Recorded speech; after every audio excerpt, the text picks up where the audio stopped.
सरकार में किस लिए आए थे? मोदी से पैसे लेकर के सरकार चलाने के लिए आए थे क्या? जयराम ठाकुर जी अपनी लड़ाई लड़ रहे हैं, डॉक्टर राजीव बिंदल जी अपनी लड़ाई लड़ रहे हैं। आप ही का एक मंत्री बोलता मैं जाऊंगा वहाँ राम जन्मभूमि पर, और राम की कहानी नहीं है, ये तो एपिक है। आपने ये कहा तो फिर आप राम के दर्शन करने काय के लिए जा रहे हैं भाई? तुमने ठोका या नहीं ठोका? जरा मेरे को प्रूफ दो कि कैसे ठोका। आप ये मानते हैं कि पिछले 1 साल में कुछ भी नहीं हुआ? 1,25,000 करोड़ की गारंटियां दी आपने सरकार में आने के लिए। कि भाजपा ड्रामा कर रही है, ये जैसे सदन में आ रही है। मेरा ये कहना है कि रोना नहीं रो रहे हैं हम रोना रो रहे हैं। रोना तो आप रो रहे हैं कि हमारा खजाना खाली है। मुझे लगता है कि कुछ लोगों को सब चीजें अलग अलग दिख रही हैं। खुश रहने के लिए गालिब ख्याल अच्छा है, पर इन्होंने तो आते ही वो 10,000 नौकरी से बाहर निकाल। ये पहला साल होगा जब एक भी नौकरी नहीं दी। आपने 15,000 करोड़ रुपया कर्ज ले लिया 12 महीने में। माननीय मुख्यमंत्री जी के अपने गांव के अंदर महिला के बाल काट के मुंह काला करके घुमाया जाता। काम बंद होने में बहुत अच्छा काम हुआ है। ये बोल रहे हैं हम सनातन को खत्म कर देंगे। सनातन को समाप्त करने वाले वो इस देश में राज करेंगे क्या? हिमाचल प्रदेश में राजनीतिक सरगर्मियां धीरे धीरे तेज होने लगी है, क्योंकि विधानसभा चुनावों के बाद अब लोकसभा चुनाव भी आने वाले हैं और इन सरगर्मियों के बीच में माहौल बेहद ही रोमांचक रहने वाला है।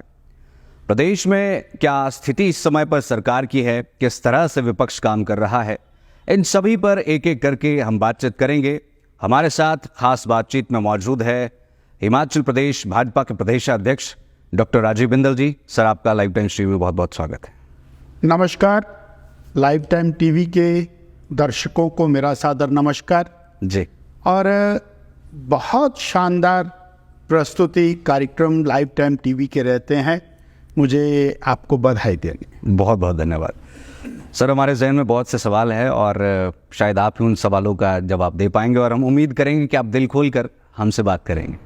सबसे पहले तो बात यही करना चाहेंगे कि सरकार का 1 साल का कार्यकाल पूरा हो गया है और हमने सबसे जानने की कोशिश की है, सत्ता पक्ष से भी विपक्ष से भी, कि अल्टीमेटली किस तरह से वो इस 1 साल को देखते हैं। आप किस तरह से इस 1 साल को देखते हैं? आपके सवाल में बहुत बड़ा उत्तर छुपा है। आपने कहा कि सरकार का 1 साल हो गया। हाँ, 1 साल हो गया, ये तो कोई छुपी हुई बात नहीं है। पर इस 1 साल में हिमाचल प्रदेश की जनता को क्या मिला, ये सवाल है। कोई भी सरकार आती है, वो सरकार बहुत सारी चीजों के वायदे लेकर के आती है और जनता जब मत देती है तो वो कुछ ना कुछ आंकलन करती है कि ए सरकार आएगी तो मुझे ये लाभ होगा, बी सरकार आएगी तो प्रदेश को ये लाभ होगा जी। हम 1 साल का अगरचे व्यंगम आंकलन करें तो हिमाचल प्रदेश का कौन सा वर्ग ऐसा है जिसको कुछ मिला? कुछ नहीं। रादर हम बहुत पीछे गए। 2022 का चुनाव हुआ, 2022 से पहले 5 साल तक भारतीय जनता पार्टी की सरकार थी। भारतीय जनता पार्टी की सरकार में जो कुछ जनता को मिला वो वहां पर डेड स्टॉप लगा हुआ। मैं एक आपके सामने वार्ता रखता हूं। एक आदरणीय नरेंद्र भाई मोदी जी की योजना है आयुष्मान योजना। आयुष्मान कार्ड मिले, 5 लाख रुपए का स्वास्थ्य बीमा, कोई भी किसी भी अस्पताल में जाता, कार्ड दिखाता, ऑपरेशन कराता, मुफ्त में घर वापिस आ जाता है। बीजेपी की हिमाचल की सरकार ने उसके ऊपर हिम केयर का टॉप अप दे दिया और जिनके पास आयुष्मान नहीं थे उन्होंने हिम केयर बना लिए। वही स्कीम थी जी। आज हिम केयर और आयुष्मान मिला करके और जो जिनको रियम्बर्समेंट ऑलरेडी है, चाहे वो प्राइवेट इंश्योरेंस कंपनीज के हैं, चाहे वो गवर्नमेंट की इंश्योरेंस के अंदर कवर होते हैं जी। तो वो मिला करके लगभग पूरा हिमाचल इस जद के अंदर आया है। 1 साल के अंदर हिमाचल प्रदेश की वर्तमान कांग्रेस सरकार ने स्वास्थ्य के क्षेत्र में क्या किया, कुछ बताने को है? नहीं। एक भी अस्पताल नहीं खोला, एक भी नया कार्ड नहीं बनाया, एक भी गरीब को विशेष प्रकार की सहायता नहीं दी, कुछ नहीं किया।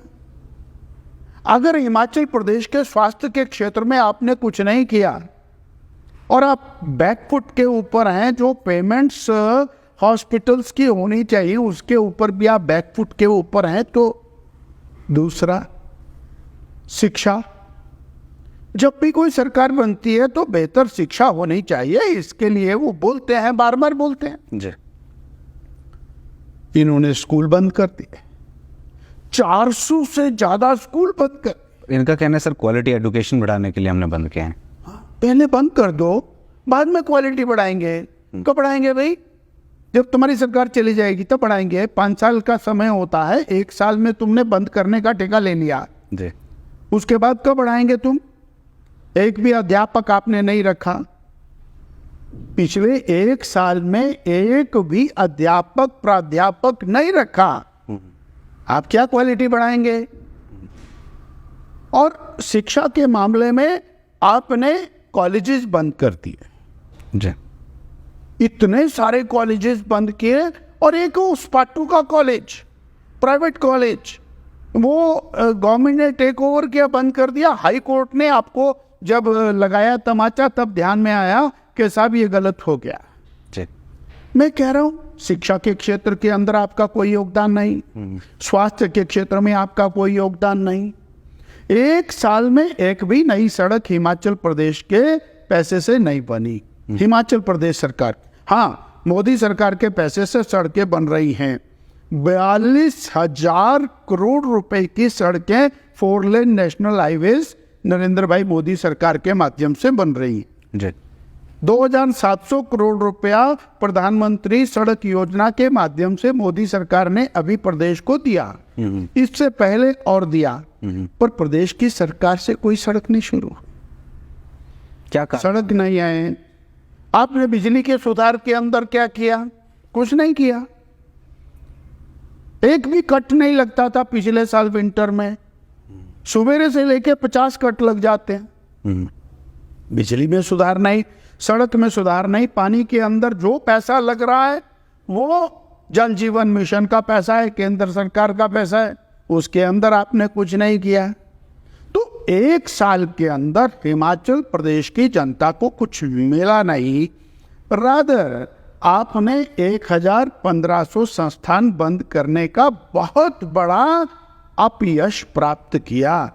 आपने प्राइमरी हेल्थ सेंटर चले हुए थे वो बंद कर दिए, CHC बंद कर दिए, पटवार सर्कल बंद कर दिए, नायब तहसीलदार उनके ऑफिस बंद कर दिए, तहसीलदार के ऑफिस बंद कर दिए, चले हुए SDM के दफ्तर बंद कर दिए, एक्सचेंज के दफ्तर बंद कर दिए, IPH के, PWD के, बिजली के दफ्तर बंद कर दिए। आपने बड़ा काम कर, व्यवस्था परिवर्तन की बात कह रहे हैं सर। हाँ, यही व्यवस्था परिवर्तन है। तो this is not needed for the public. Himachal Pradesh का एक व्यक्ति एक दूर दराज के गांव में प्राइमरी हेल्थ सेंटर में इलाज करा रहा था, डॉक्टर भी था, सब कुछ था, आपने बंद कर दिया। ये व्यवस्था परिवर्तन यही चाहते हैं हम?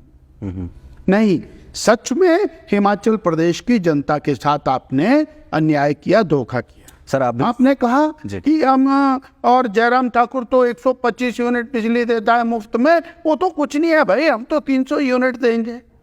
20 लाख उपभोक्ता वो इंतजार करता रह गया, 1.25 साल हो गया, साल हो गया, अभी तक वो बिजली कहीं नहीं नजर आई, ना बिजली 125 यूनिट नजर आई, ना वो 300 यूनिट नजर आई।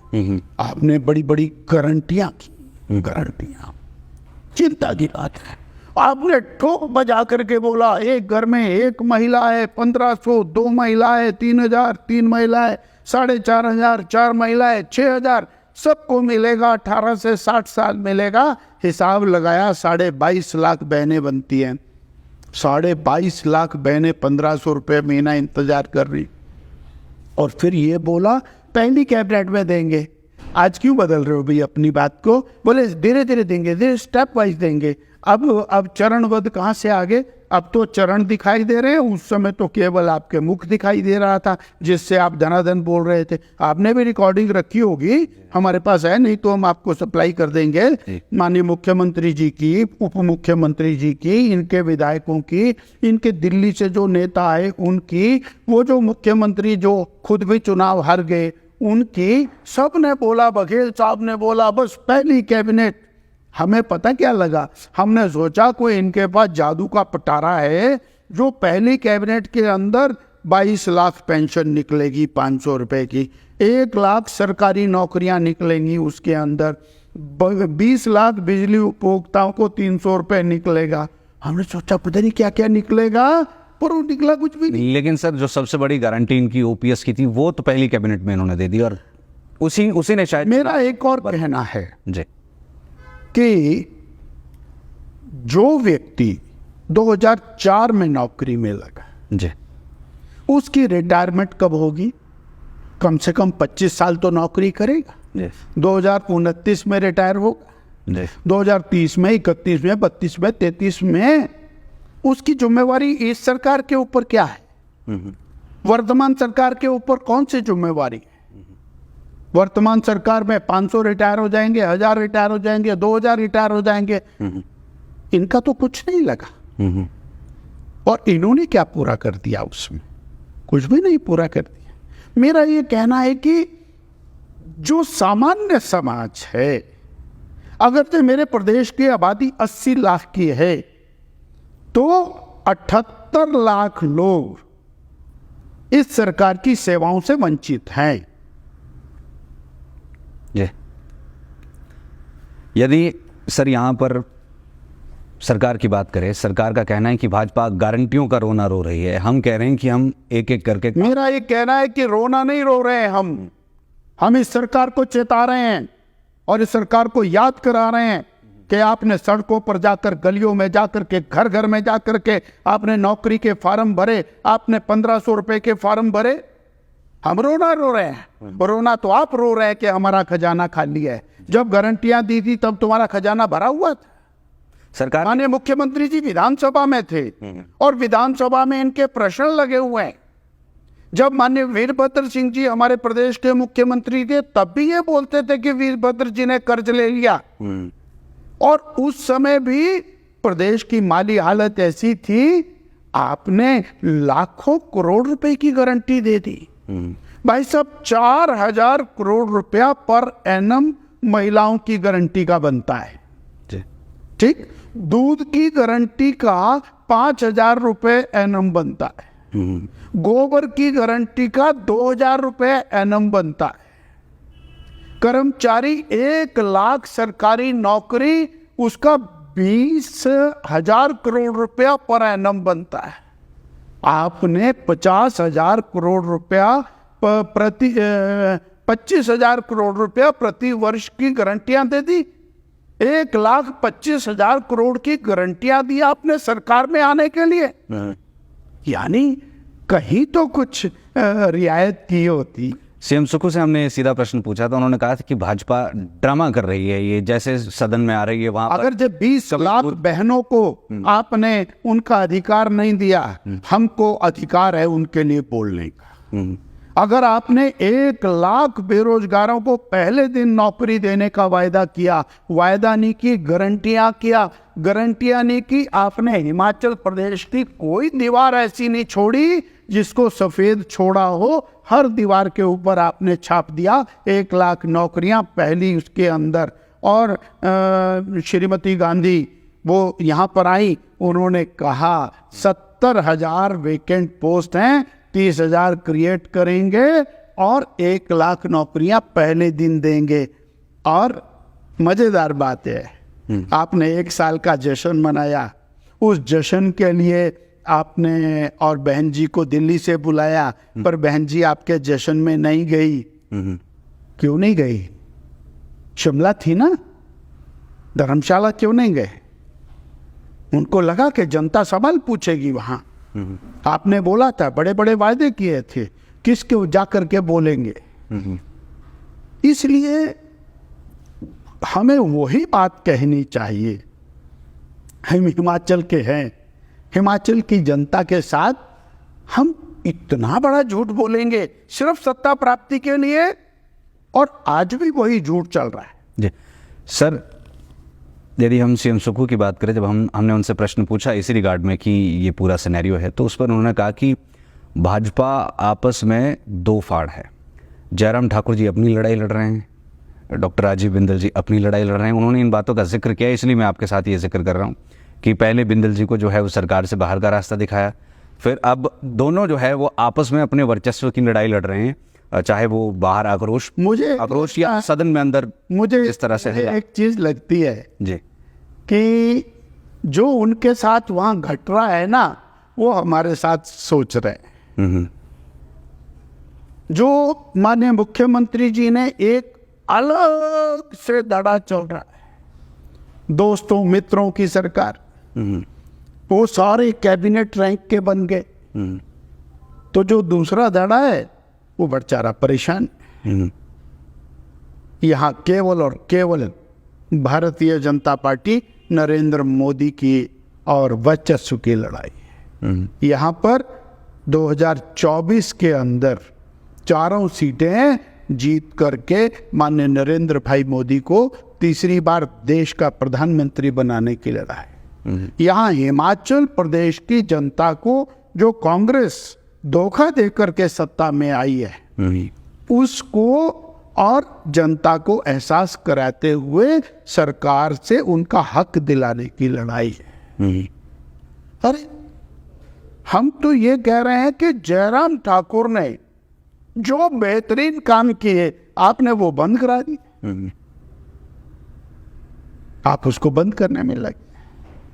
मतलब कोई मनमुटाव नहीं है भारतीय जनता पार्टी। अरे भाई मनमुटाव दो तीन ऐसी जगहें दिख रही है, चाहे विधानसभा सेशन की भी बात करें, वहां पर सत्ती जी भी थोड़े अलग से दिखे और जयराम ठाकुर जी। मुझे लगता है कि कुछ लोगों को सब चीजें अलग अलग दिख रही हैं और उनको क्या कहते हैं, खुश रहने के लिए गालिब ख्याल अच्छा है, तो वो खुश रहें, अपने अंदर मस्त रहें, परंतु भारतीय जनता पार्टी एक सिरे से केवल और केवल कमल के फूल के लिए और डटी हुई है मैदान में।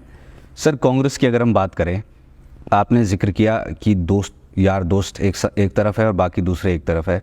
आप कांग्रेस की एकजुटता को किस तरह से देखते हैं? क्योंकि अभी सीएम सुक्खू का ये कहना है कि इसका इंटरनल मामला है, मुझे उसके अंदर कुछ नहीं लेना। ये तो आपने बोला कि माननीय मुख्यमंत्री जी हमारे बारे में बोल रहे हैं। कांग्रेस अपना मामला है, वो लड़े ना लड़े, इकट्ठे रहें अलग रहें, कुछ नहीं। हम बोल रहे हैं हिमाचल की जनता का सवाल है जी। वो लड़े ना लड़े, परंतु हिमाचल की जनता को तुमने झूठी गारंटियां दी हैं, उसके कारण आप सत्ता में आए। कोई कारण नहीं था कि कांग्रेस पार्टी सत्ता में आती। हिमाचल की जनता को लगा कि जयराम ठाकुर बीजेपी की सरकार से हमको इतना इतना मिल गया। अब इन्होंने एक बहुत बड़ा टारगेट खड़ा कर दिया, 1 लाख सरकारी नौकरियां, पहली कैबिनेट में 5 लाख रोजगार, और पहली कैबिनेट के अंदर बेरोजगार को लगा स्वाभाविक है हम इनके साथ चले जाएंगे तो शायद हमको सरकारी नौकरी मिल जाएगी। पर इन्होंने तो आते ही वो 10,000 नौकरी से बाहर निकाल। कोविड के अंदर जो बेचारे सेवा कर रहे थे, माँ बाप छोड़ के चले गए, बच्चे छोड़ के चले गए, परंतु वो सेवा करने वाले सेवा कर रहे थे, उनको भी इन्होंने नौकरी से निकाल दिया। नौकरी कहाँ देनी थी इन्होंने जी? नौकरी देने का तो संस्थान ही बंद कर। अरे वो बंद करना था, दूसरा खोल देते, तीसरा खोल देते। अभी तक कोई सिस्टम नहीं बना, एक भी नौकरी। और शायद 70 साल के हिमाचल के इतिहास में ये पहला साल होगा जब एक भी नौकरी नहीं दी। जी सर, बात हम यहाँ पर यदि कर ही रहे हैं तो थोड़ा सा प्राकृतिक आपदा से जुड़ी हुई बात भी यहाँ पर कर लेते हैं, क्योंकि जो अभी 633 करोड़ का अमाउंट आया है केंद्र की तरफ से, उसे सभी कांग्रेसी लीडर्स ऊंट के मुंह में जीरा देने वाली बात कह रहे हैं कि 10,000 से ज़्यादा का आकलन हुआ है, बावजूद इसके इतनी छोटी। मैं लाइट टाइम टीवी के लिए बताना चाहता हूं जी कि कांग्रेस का प्रत्येक व्यक्ति, मुख्यमंत्री जी, मंत्री, विधायक, सब सवेरे से शाम तक बीजेपी बीजेपी, मोदी मोदी, ये लट रहे। और अभी तुम काम करने के लिए बने हो ना। जी सरकार में किस लिए आए थे? मोदी से पैसे लेकर के सरकार चलाने के लिए आए थे क्या? आपदा के समय के ऊपर सबसे पहले भारतीय जनता पार्टी वहां जाकर के खड़ी हुई। जयराम ठाकुर खड़े हुए, डॉक्टर बिंदल खड़े हुए, हमारे राष्ट्रीय अध्यक्ष जगत प्रकाश नड्डा जी सबसे पहले मंडी और कुल्लू में जाकर के लोगों के दुख दर्द के अंदर शामिल हुए। ये बोलते हैं सबसे पहला पैसा 180 करोड़ रुपया माननीय जेपी नड्डा जी ने रिलीज करवाया। उसके बाद दूसरे विजिट के अंदर फिर 180 करोड़ रुपया रिलीज करवाया। फिर उसके बाद 200 करोड़ रुपया शिमला आने के ऊपर रिलीज करवाया। फिर 633 करोड़ रुपया अब अगली चौथी बार जब आए तो फिर रिलीज करवाया। और सड़कों के लिए जो पूरे देश को नहीं मिला वो आपको मिला, हिमाचल प्रदेश को मिला, क्योंकि भारतीय जनता पार्टी हिमाचल को अपना मान करके चलती है। इसीलिए सड़कों के लिए 2700 करोड़ रुपया और विशेष रूप से मिला। 11,000 मकान केवल और केवल प्रधानमंत्री आवास योजना के हिमाचल प्रदेश को मिले और एनडीआरएफ, एसडीआरएफ और बाकी सारा कुछ मिला। मैं तो उल्टा उनसे सवाल करता हूं, प्रदेश की सरकार का एक भी पैसा आपने आपदा राहत में लगाया क्या? प्रदेश की सरकार का एक भी पैसा नहीं लगाया। आप जिस पैकेज की बात करते हो उसके अंदर 1,000 करोड़ रुपया तो मनरेगा का है, 1450 करोड़ रुपया ये जो मैंने गिना इसका है। 180, 180, 360, 360 और 200, 560, 500 और 600, 1160, 1193 करोड़ रुपया तो ये सामने गिरा। 400 करोड़ रुपया नितिन गडकरी जी सड़कों की रिपेयर का देंगे, 1600 करोड़ रुपया और 1,000 करोड़ रुपया मनरेगा का, ठीक 2600 करोड़ रुपया। उसके बाद 2700 करोड़ रुपया प्रधानमंत्री सड़क योजना का। तो आपका पैकेज कहाँ है? आप केवल जनता की आंख में धूल झोंकने की काम कर रहे हैं। आपने कहा कि जी और पिछली सरकार ने बड़ा भारी कर्ज ले लिया, कहा आपने, जोर जोर से कहा, व्हाइट पेपर लेकर के आए। आपने 15,000 करोड़ रुपया कर्ज ले लिया 12 महीने में। 15,000 करोड़ रुपया, 1,1250 करोड़ रुपया पर मंथ की एवरेज के साथ आप लोन ले रहे हैं। अगर ये सरकार 5 साल चली तो 75,000 करोड़ तो यही ले लेंगे कर्ज। आपकी 70,000 करोड़ की बात करते हैं, जिसमें 50,000 करोड़ आपकी कांग्रेस की माननीय स्वर्गीय श्री वीरभद्र सिंह सरकार का है। यानी केवल और केवल जनता को दिग्भ्रमित करना और जनता को देने के लिए कुछ भी नहीं। मैं एक सवाल करता हूं, क्या हालत है कानून व्यवस्था की? चंबा के अंदर नृशंस हत्या होती है उस बालक की, आपने क्या किया? किसको दंडित किया? एक भी मैसेज ऐसा सर्कुलेट नहीं हुआ सरकार की तरफ से कि उसके 8 टुकड़े करके आपने नाले में डाल दिए और समाज में भय व्याप्त नहीं हुआ। उसका परिणाम क्या हुआ? वही बद्दी में डबल मर्डर होता है, गोलियां लेकर के दनादन फायरिंग होती है, पुलिस थाने के सामने फायरिंग होती है, 2 बंदों को उठा करके ले जाते हैं और वहीं पर उनकी और किलिंग हो जाती है फायरिंग के साथ। भय नाम की चीज नहीं। माने मुख्यमंत्री जी के अपने गांव के अंदर महिला के बाल काट के मुंह काला करके घुमाया जाता। आप बोले मणिपुर मणिपुर, यहां तो मणिपुर तो हमीरपुर में बना। हमीरपुर के अंदर एनआईटी का छात्र किस तरह उसकी जीवन की ही लीला समाप्त होती है और कितना बड़ा ड्रग्स का जखीरा वहां पकड़ा जाता है। गवर्नमेंट के अपने आंकड़ों के अनुसार 1750 एनडीपीएस के मामले वो रजिस्टर। यानी ड्रग्स एक बढ़ता हुआ और व्यवसाय। किसको भय है? 70 से ज्यादा मर्डर, 350 से ज्यादा रेप और किस प्रकार मॉलेस्टेशन, कहां खड़े हैं? हमने 1 साल के अंदर यही दिया क्या हिमाचल की जनता, और इसी बात का हम जश्न मना रहे। कम से कम जश्न को जस्टिफाई तो कर देते। अपनी सुप्रीमेसी दिखाने के लिए आप जश्न मना रहे, जस्टिफाई तो करते। और फिर लोगों में उत्साह नहीं था, इसलिए लोग गए भी नहीं वहां। मुझे अच्छे से ध्यान है, नाहन के अंदर जितनी बसें लगी थी, किसी में 10 आदमी, किसी में 5 आदमी, किसी में 15, बस उत्साह नहीं। क्यों? क्योंकि लोगों को दिख रहा है कुछ मिला नहीं। आप ये मानते हैं कि चले हुए काम थे वो बंद हो। आप ये मानते हैं कि पिछले 1 साल में कुछ भी नहीं हुआ? कुछ भी नहीं। हाँ, बहुत कुछ हुआ। संस्थान बंद हुए, जहां सड़कों का काम चला था वो बंद हुआ। मेडिकल कॉलेज की कंस्ट्रक्शन चली हुई थी नाहन में, तेज गति से वो बंद हो गई। स्कूलों के भवन बन रहे थे वो बंद हो गए। जहां सिंचाई पेयजल योजना का काम तेज गति से चला था वो बंद हो गया। काम बंद होने में बहुत अच्छा काम हुआ है।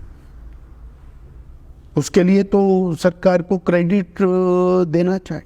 जी सर, लोकसभा चुनाव पर बात कर लेते हैं। यदि कांगड़ा की बात करें तो कांगड़ा में इस बार कांग्रेस ने विधानसभा चुनाव में अच्छा परफॉर्मेंस दिया था। मंडी की बात करें तो मंडी से प्रतिभा सिंह जो है वो सांसद वहाँ से जीती और बनी।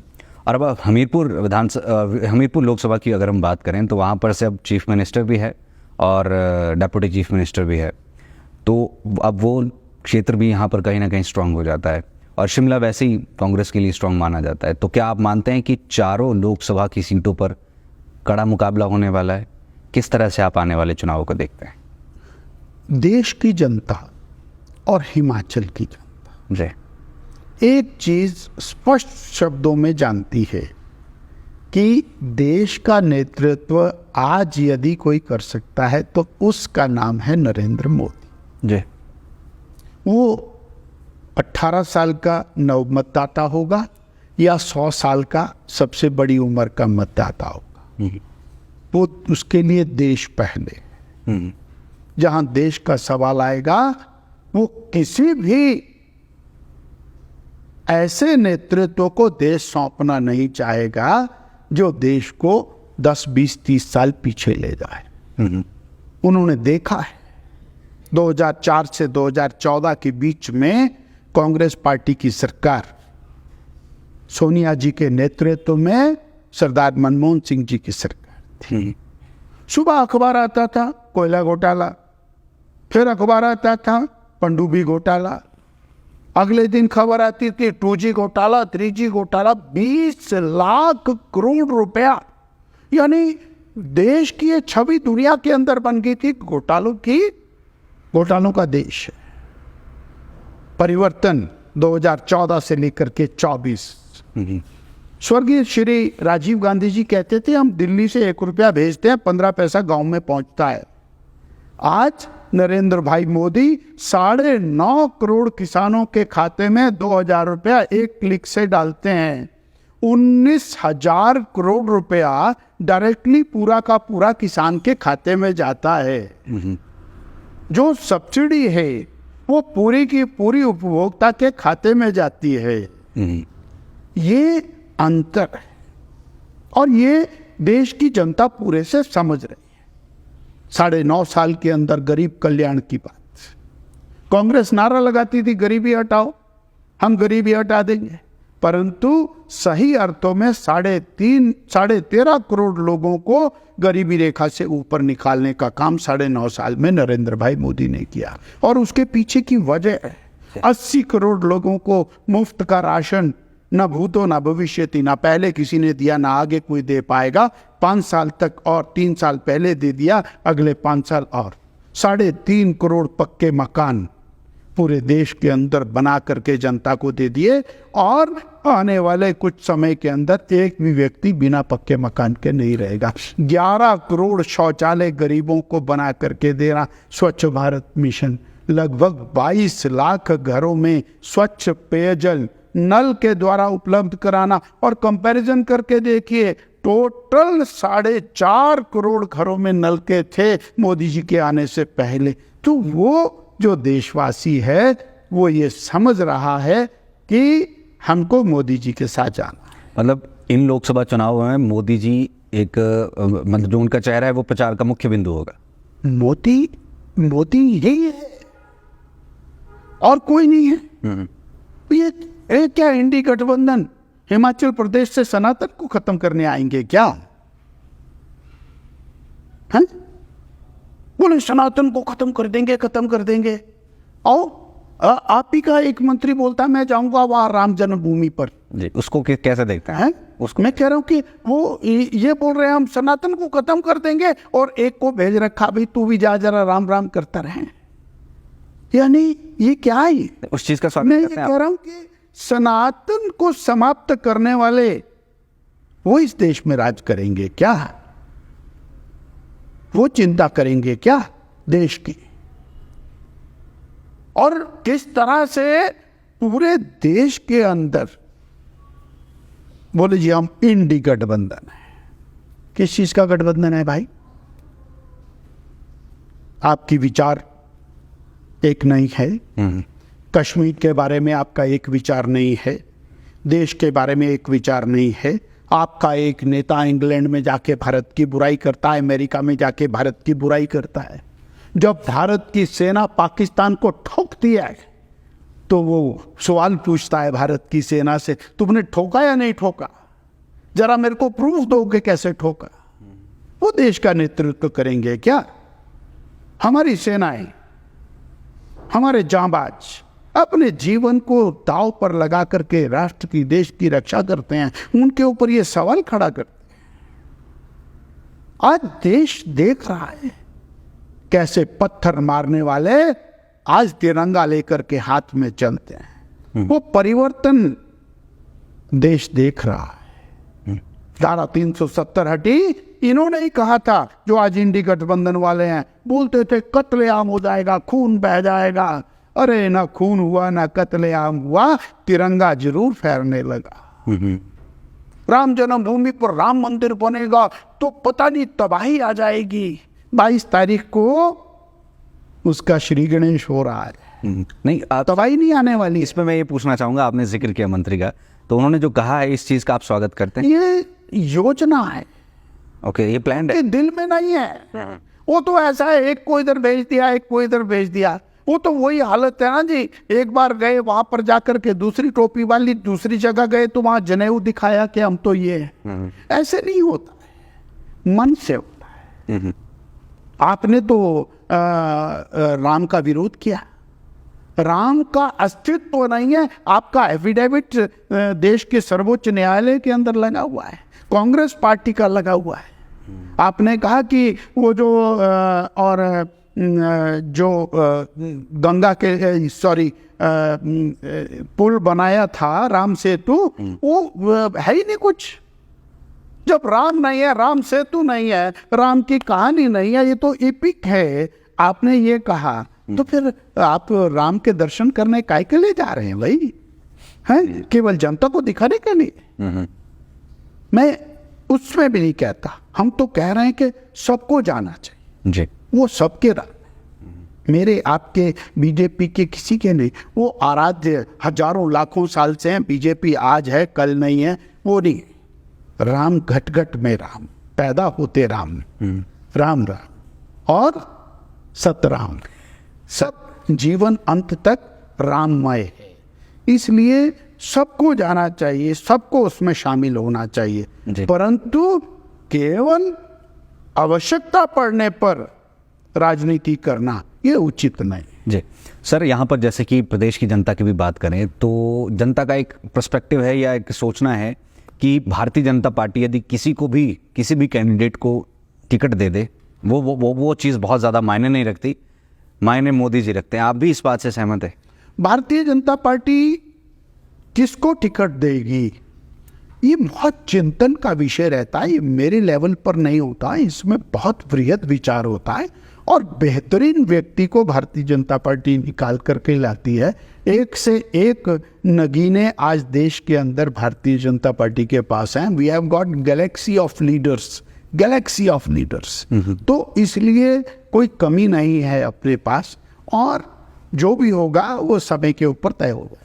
मैं 2 अब प्रश्न यहाँ पर लूँगा, फिर कंक्लूड करूँगा। सबसे पहले ये कि अभी जेपी नड्डा जी जो कि राष्ट्रीय अध्यक्ष है वो हिमाचल प्रदेश में आए थे और वो जो एक हार का दर्द है वो झलक गया था। उन्होंने कहा था कि कार्यकर्ताओं द्वारा पॉलिटिकल जो हमारे यहाँ पे लीडर्स है वो ढीले पड़ गए थे, शायद उन्हें विश्वास नहीं था कि हम रिपीट कर जाएंगे। क्या आपको लगता है कि कुछ ऐसा हुआ? क्योंकि काम की अगर हम बात करें, कहीं आपके उनके शब्दों को अलग तरीके से देखा। जी। इतना बड़ा अपबीट है, जी। पूरा देश का हिंदी हार्टलैंड वो भारतीय जनता पार्टी और प्रचंड जीत के साथ जीत करके आई है। आज भारतीय जनता पार्टी का मनोबल 7वें आसमान पर है, कार्यकर्ता का मनोबल बढ़ा है। और फिर हमारा कार्यकर्ता तो घर घर में उसी दिन से जा रहा है। 2022 से हम रुके नहीं हैं, एक भी दिन रुके नहीं हैं। अभी तो आपके सज्जन बता रहे थे 11 तारीख को सरकार जश्न मना रही थी और हम 11 जिलों के अंदर हमने प्रदर्शन किए। शायद उनके जश्न में उतनी संख्या नहीं थी जितने ऑपोजिशन के प्रदर्शन में थी। और उसके बाद फिर 12 तारीख को हमने मंडी में किया, 18 को हमने धर्मशाला में किया। हमारा कार्यकर्ता तो पूरी हिम्मत के साथ मैदान जंग में था, है। और ये बहुत मार्जिनल विक्ट्री है कांग्रेस की। 35,000 वोटों का डिफरेंस है। और वो 35,000 वोट तो उनके अगले दिन ही साफ हो लिए जिस दिन वो सत्ता में आए। और आज स्थिति बिल्कुल विपरीत है। जनता का मोह भंग हुआ है। जाइए ना, बेरोजगार से बात करिए, जाइए जरा किसान से बात करिए। आपने क्या चिंता किया उसकी? कोई नहीं। आपदा से पहले आपने क्या दिया उसको और आपदा के बाद क्या दिया? भारतीय जनता पार्टी की सरकार में 2 साल कोविड रहा, उसके बाद कभी किसी को नहीं कहा कि कोविड है इसलिए स्कूल नहीं खुलेगा, कोविड है इसलिए अस्पताल नहीं खुलेगा, कोविड है इसलिए ये काम नहीं होगा। सारे काम। इसलिए इच्छा शक्ति काम करने की वो वर्तमान सरकार उसमें पूरी तरह से विफल है, प्रदेश की सरकार। ओके, कंगना रनौत की अगर हम बात करें, मंडी जिला से वो संबंध रखते हैं और उन्होंने इच्छा जताई है इलेक्शन लड़ने की, चुनाव लड़ने की। तो इस पे यदि वो चुनाव लड़ते हैं, आप मेरा देश है, इसमें हर व्यक्ति जो 18 साल 25 साल के ऊपर का है, जो अधिकृत है, वो चुनाव लड़ने की इच्छा भी कर सकता है, लड़ भी सकता है। जहां मर्जी से लड़े, उसको स्वतंत्रता है। नहीं, यदि मुझे और किसी के बारे में कुछ नहीं कहना, ए हो, बी हो, सी हो, स्वागत है अगर मंडी से। एनीवन कैन फाइट, जहां मर्जी से लड़े, कोई भी लड़े। नहीं, अगर मंडी से फॉर एग्जाम्पल, नहीं, मैं कह रहा हूं कि कोई भी व्यक्ति कहीं से भी लड़े, आप भी चुनाव लड़ सकते हैं जी, कौन रोक सकता है? चुनाव लड़ना हर किसी का अधिकार। यदि हम 2 लाइंस में कंक्लूड करें सरकार के इस पूरे कार्यकाल को, तो आप क्या कहेंगे, क्या वर्ड्स होंगे? जनता ने 2022 के चुनाव के अंदर एक विशिष्ट प्रकार के माहौल के अंदर वोट डाला, जब इन्होंने महिलाओं को, युवाओं को, किसानों को, बेरोजगारों को और अलग प्रकार से और कर्मचारियों को आकर्षित करने के लिए कुछ झूठी गारंटियां फेंकी और उसका प्रभाव स्पष्ट रूप से परिणाम पर झलकता है। परंतु चुनाव के बाद का जो 1 साल है वो उन आशाओं, अपेक्षाओं, गारंटियों के ऊपर खरा नहीं उतरा है। उसके कारण जनता में रोष व्याप्त है। तो ये थे हमारे साथ। शायद ही कोई ऐसा पद होगा जो इन्होंने ग्रहण नहीं किया होगा, चाहे मंत्री की बात करें, विधानसभा अध्यक्ष की बात करें, या फिर भारतीय जनता पार्टी प्रदेश अध्यक्ष की बात करें, विधायकी की बात करें। आज हमारे साथ यहाँ पर मौजूद थे भारतीय जनता पार्टी के प्रदेश अध्यक्ष डॉक्टर राजीव बिंदल जी। सर, आपने अपना कीमती समय हमारे साथ साझा किया, आपका बहुत बहुत धन्यवाद। धन्यवाद। आप सबका भी बहुत आभार, लाइव टाइम टीवी का, और आपका बहुत धन्यवाद। बहुत बहुत धन्यवाद। नमस्कार। देखते रहिए live time TV for true next boring. मैं हूं मनोज ठाकुर। धन्यवाद।